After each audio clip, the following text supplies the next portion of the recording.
Salam kerahiman. Hari ini 14 Maret dan seterusnya kita akan fokus kepada novena kerahiman ilahi. 14 Maret kita akan baca dari 12:09. Kita mulai ya. Dalam nama Bapa dan Putra dan Roh Kudus. Amin. Yesus, Engkau andalanku. Novena kerahiman ilahi yang diperintahkan Yesus supaya kutulis dan kulaksanakan sebelum pesta kerahiman ilahi. Novena ini dimulai pada Jumat Agung. Aku menghendaki agar selama 9 hari Engkau membawa jiwa-jiwa ke mata air kerahimanku, supaya mereka menimba dari sana kekuatan dan kesegaran, serta rahmat apapun yang mereka butuhkan dalam menghadapi kerasnya hidup dan khususnya pada saat kematian. Setiap hari hendaknya Engkau mengantar sekelompok jiwa yang berbeda kepada hatiku. Hendaknya Engkau membenamkan mereka di dalam lautan kerahimanku, dan aku akan membawa semua jiwa ini masuk ke rumah Bapakku. Engkau akan melakukan ini dalam kehidupan ini dan dalam kehidupan yang akan datang. Aku tidak akan menolak apapun dari jiwa yang Engkau bawa ke mata air kerahimanku. Demi kekuatan sengsaraku yang pedih, setiap hari hendaknya Engkau minta kepada Bapakku rahmat bagi jiwa-jiwa ini. Aku menjawab, Yesus, aku tidak tahu bagaimana melaksanakan novena ini atau jiwa-jiwa mana yang lebih dahulu harus kubawa kepada hatimu yang maha murah. Yesus menjawab bahwa ia akan memberitahukan kepadaku jiwa-jiwa mana yang setiap hari harus kubawa kepada hatinya. Hari ini kita akan bicara tentang novena kerahiman ilahi yang diminta oleh Yesus supaya ditulis dan dilaksanakan sebelum pesta kerahiman ilahi, yaitu tepatnya dimulai pada Jumat Agung. Untuk Bapak Ibu ketahui, tahun ini 2021 Jumat Agung jatuh pada tanggal 2 April 2021. Jadi kalau kita bahas sekarang, kita masih punya waktu kira-kira setengah bulan untuk sungguh-sungguh mempersiapkan novena ini dan khususnya pesta kerahiman ilahi. Karena novena ini jelas diminta oleh Yesus sendiri kepada Suster Faustina. Memang novena ini diminta pada Suster Faustina, tapi kita sebagai devosan dan bahkan di sana dikatakan ditulis, artinya Tuhan Yesus akan senang juga kalau kita melakukan novena seperti yang Dia minta. Di situ Yesus katakan, aku menghendaki agar selama 9 hari ini Engkau membawa jiwa-jiwa ke mata air kerahimanku. Yesus minta selama 9 hari berturut-turut ya. Jadi bukan novena 1 bulan 1 kali, bukan 1 minggu 1 kali, tapi setiap hari mulai dari Jumat Agung. Di sini Yesus minta kepada Suster Faustina untuk melakukan pekerjaan spiritual, karena di sana dikatakan membawa jiwa-jiwa. Bagaimana caranya membawa jiwa-jiwa? Ya, artinya di sini kita diminta untuk melakukan suatu pekerjaan, tapi pekerjaan yang sifatnya spiritual, yaitu membawa jiwa-jiwa. Kalau kita diajak membawa jiwa anggota keluarga mungkin mudah ya, tapi kalau jiwa-jiwa yang ada di ujung dunia, karena nanti Yesus juga minta kita membawa jiwa-jiwa yang ada di purgatorium. Jelas kita nggak bisa secara fisik mengajak dia ya. Jadi di sini memang Yesus minta kita melakukan suatu pekerjaan spiritual. Tujuannya apa? Yesus minta supaya kita membawa jiwa-jiwa. Supaya, di sana dikatakan lebih lanjut ya, supaya mereka menimba dari sana kekuatan dan kesegaran serta rahmat apapun yang mereka butuhkan. Jadi kita bawa jiwa-jiwa itu supaya jiwa-jiwa ini bisa menimba rahmat dari sana. Dari sana artinya dari mata air kerahiman. Untuk menimba kekuatan, untuk menimba kesegaran, bahkan untuk mendapatkan rahmat-rahmat yang mereka butuhkan. Jelas Yesus mengatakan lagi, dalam menghadapi kerasnya hidup. Dan khususnya pada saat kematian. Yesus tahu manusia hidup di dunia ini perlu berjuang. Perlu memperoleh banyak kekuatan, kesegaran, dan rahmat dari Tuhan. Khususnya dikatakan pada masa sulit seperti sekarang ini. Dikatakan dengan jelas untuk menghadapi kerasnya hidup dan khususnya pada saat kematian. Cocok ya?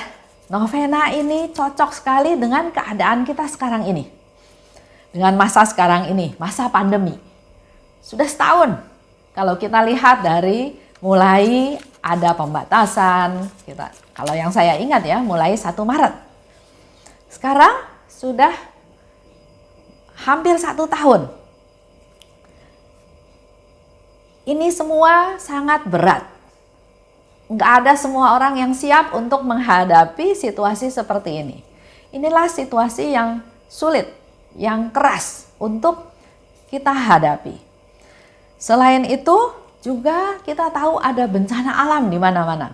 Tanah longsor, banjir, rob, hujan, cuaca, badai yang sepertinya berkumpul atau bergantian ya, berkelanjutan. Bahkan kita sekarang juga masih ada dalam situasi atau suasana musim yang masih belum pasti ya.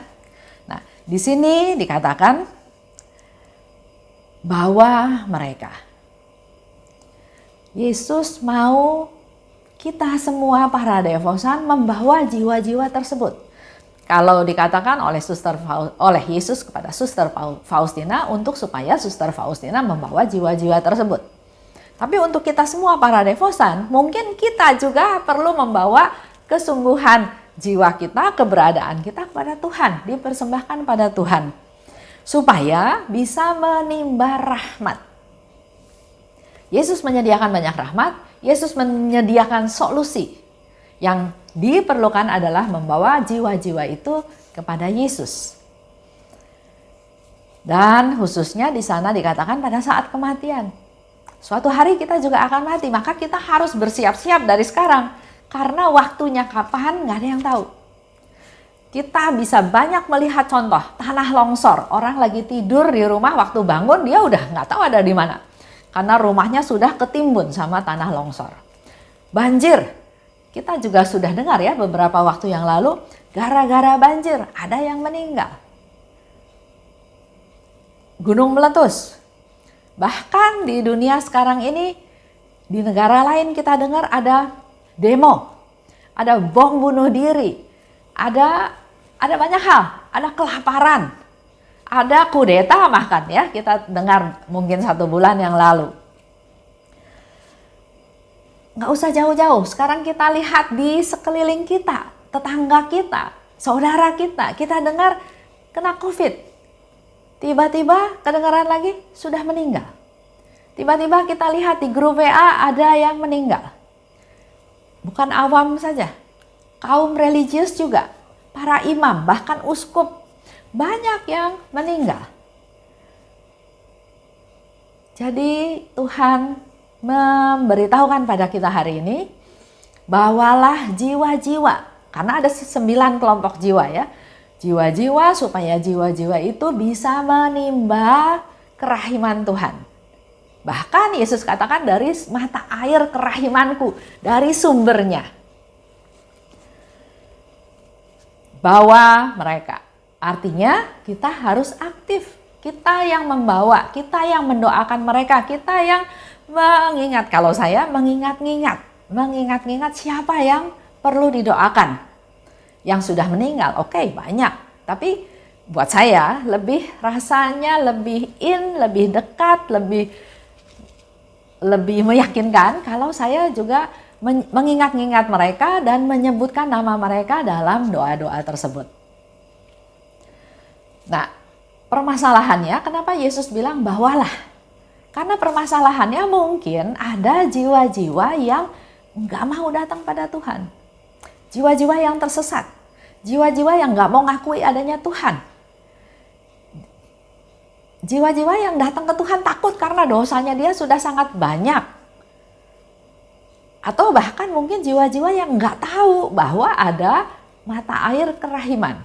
Oleh sebab itu, kita yang bawa mereka. Karena biasanya mereka termasuk golongan atau kelompok orang-orang yang lesu, yang layu, yang putus asa, yang lemah, yang berbeban berat, yang rapuh. Nah, mari kita bawa jiwa-jiwa tersebut kepada Tuhan. Jelas lagi Yesus katakan untuk menghadapi hidup yang keras ini. Karena mungkin mereka dalam posisi tertekan, ditindas, diperlakukan tidak adil, ditipu, banyak hal yang membuat mereka merasa sangat keras hidup ini, ya. Dikatakan oleh Yesus setiap hari, tadi dikatakan lebih lanjut ya, novena ini setiap hari karena yang Yesus minta memang setiap hari. Hendaknya engkau mengantar sekelompok jiwa yang berbeda kepada hatiku. Ada 9 hari, berarti ada 9 kelompok jiwa yang berbeda yang Yesus minta supaya kita bawa mereka ke hadapan Tuhan setiap hari dengan kelompok-kelompok yang berbeda. Apa yang harus dilakukan selama 9 hari tersebut? Hendaknya engkau membenamkan mereka di dalam lautan kerahimanku. Jadi kita bukan hanya bawa, tapi benamkan mereka dalam lautan kerahiman Tuhan. Benamkan, serahkan. Kita bawa, kita serahkan pada Tuhan. Kita berdoa supaya mereka terbenam dalam lautan kerahiman Tuhan. Dan yang kedua, dikatakan di situ, selain minta kita membenamkan mereka dalam kerahiman Tuhan, Yesus juga katakan bahwa aku akan membawa jiwa-jiwa ini masuk ke rumah Bapakku. Jiwa-jiwa yang kita hantar, Yesus katakan aku akan membawa jiwa-jiwa ini ke rumah Bapakku. Artinya ada keselamatan buat mereka. Hendaknya engkau membenamkan diri. Jadi artinya kita punya peran, kita berperan, kita dipakai Tuhan untuk ikut berpartisipasi menyelamatkan jiwa-jiwa, ikut berpartisipasi untuk keselamatan di dunia ini. Engkau akan melakukan ini dalam kehidupan ini dan dalam kehidupan yang akan datang. Itu yang dikatakan oleh Yesus kepada Suster Faustina. Jadi yang dilakukan oleh Suster Faustina adalah sekarang dalam kehidupan ini. Seperti kita semua juga ya. Dalam kehidupan ini selama kita masih bisa berdoa, kita mari bawa jiwa-jiwa pada Tuhan. Tapi apa yang dikatakan oleh Yesus? Kehidupan sekarang dan kehidupan yang akan datang. Dan kalau Bapak Ibu masih ingat cerita saya beberapa waktu yang lalu, Suster Faustina datang ke dunia. Dengan satu cerita di mana ada orang yang sudah sekarat, mau didoakan oleh pastor, dia nggak mau karena dia nggak percaya Tuhan itu Maha Rahim bisa mengampuni dosa dia. Tapi Suster Faustina tetap meminta pastor ini untuk berdoa. Sehingga walaupun orang ini nggak mau didoakan, pastor itu bilang, oke, saya nggak doain Bapak, tapi saya mau berdoa di samping Bapak. Dan saya mau berdoa. Dan apa yang dikatakan oleh pastor itu, dia berdoa koronka. Singkat cerita, akhirnya terjadi rekonsiliasi, terjadi pertobatan, dia menerima kasih Tuhan. Waktu pastornya lagi mau cari biarawati itu yang suruh dia mana, ternyata di rumah sakit itu nggak pernah ada biarawati. Dan berapa lama kemudian waktu dia ke Vilnius, dia melihat foto gambar Suster Faustina di dinding.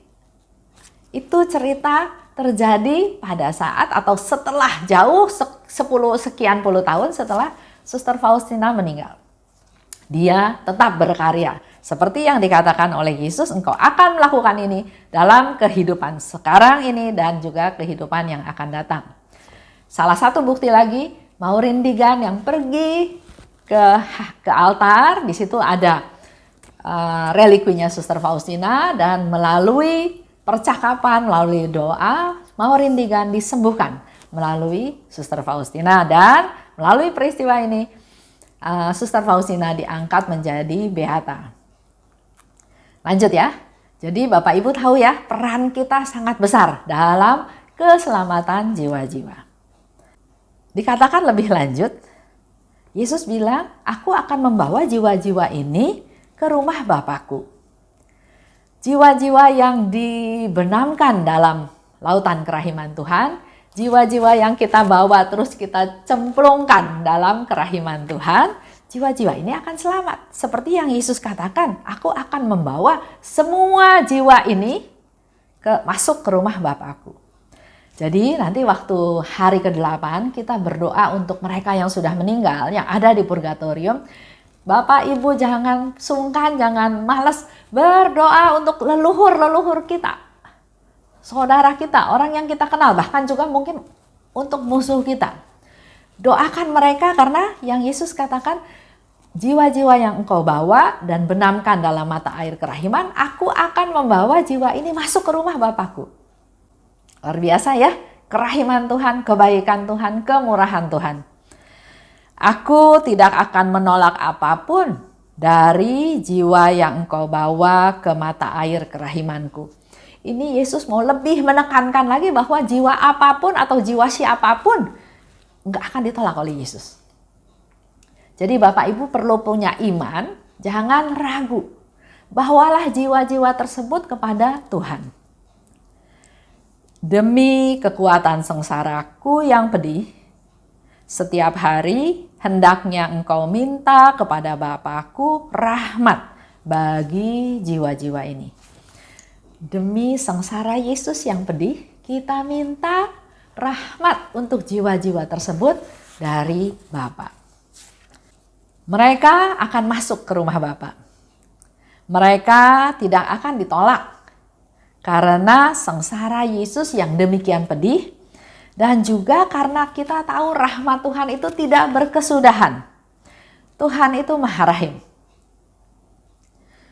Oleh sebab itu saya mau ajak Bapak Ibu semua, mari kita jadi penolong jiwa. Karena ada jiwa-jiwa yang memang perlu ditolong. Ada jiwa-jiwa yang tidak mungkin selamat tanpa pertolongan. Yang berdosa berat. Yang dia nggak sadar bahwa dia berdosa. Jadi mari kita jadi penolong jiwa. Mempersiapkan diri dengan sebaik-baiknya, masuk ke novena dan pesta kerahiman ilahi, mohon indulgensi untuk mereka. Dan kita semua tadi diingatkan oleh janji-janji Tuhan. Mari kita siapkan diri untuk masuk ke novena kerahiman ilahi. Terima kasih. Dalam nama Bapa dan Putra dan Roh Kudus. Amin. Salam kerahiman.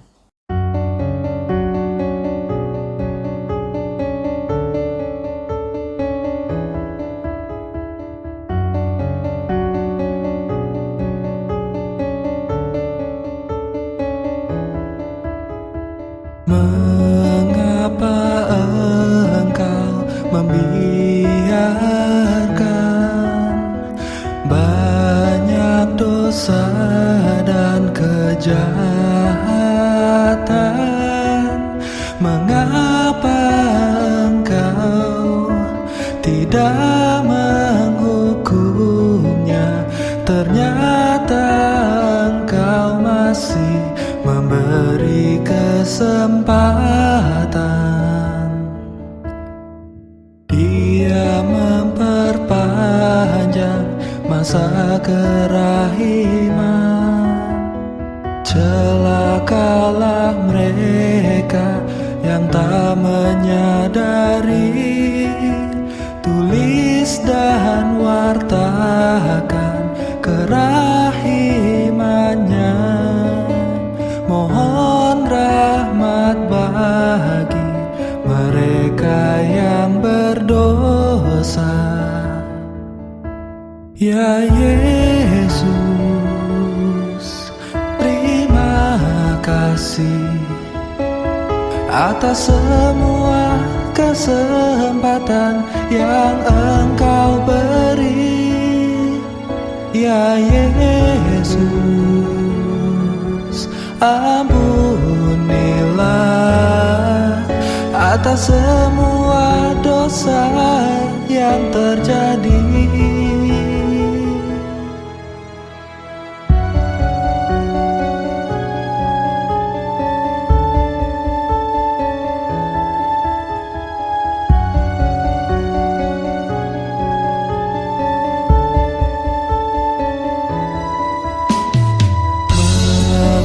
Mengapa Engkau membiarkan banyak dosa dan kejahatan?